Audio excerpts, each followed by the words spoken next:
На потек се надлежните институции да ја достават потребната документација до Министерството за правда за екстрадиција на поранешниот премиер Никола Груевски, што се однесува за кривичниот суд. Од таму за телевизија 24 вела дека одговориле на барањето на Министерството за правда и ги доставиле документите.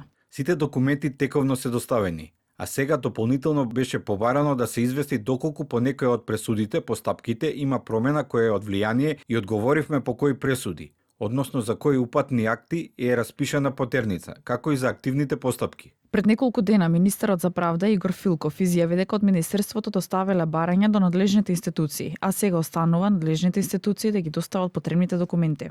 Веднаш по формирањето на владата во Унгарија ќе стапам во контакт со тамошниот мој колега, ќе го информирам за нашата голема заинтересираност за случајот и ќе го замолам да не информира за промената на статусот и нивната одлука.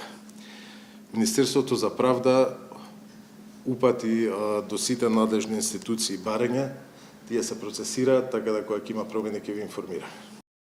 Досега Скопскиот кривичен суд донесе 3 пресуди за Никола Груевски.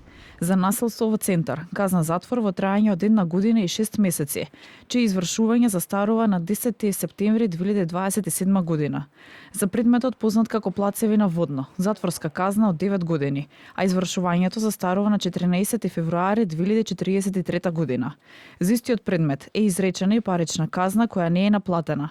Истата е замената со казна затвор во траење од 180 дена, чие извршување застарува на 14 февруари следната година. Додека пак за предметот Тенк, извршувањето на казна затвор во траење од 2 години е застарена на 16 октомври 2024 година, поради исполнување на роковите утврдени со кривичниот законник.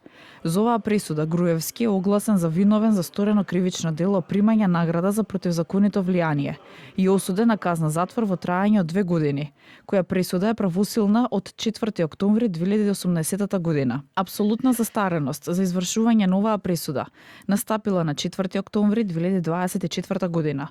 Во моментов активни се предметите Титаник и Талир, во кои му се суди во отсуство затоа што не е достапен на органите на прогонот. Никола Груевски во 2018 година ја напушти државава, пристигна во Унгарија и доби политички азил. Беше побарана екстрадиција од тогашните македонски власти, но истото барање беше одбиено заради политичкиот азил. Минатиот месец премиерот Христијан Мицкоски за медиумите изјави дека доколку поранешниот премиер Никола Груевски се појави во земјава, правосудните органи ќе постапат согласно судските одлуки и ќе оди во затвор.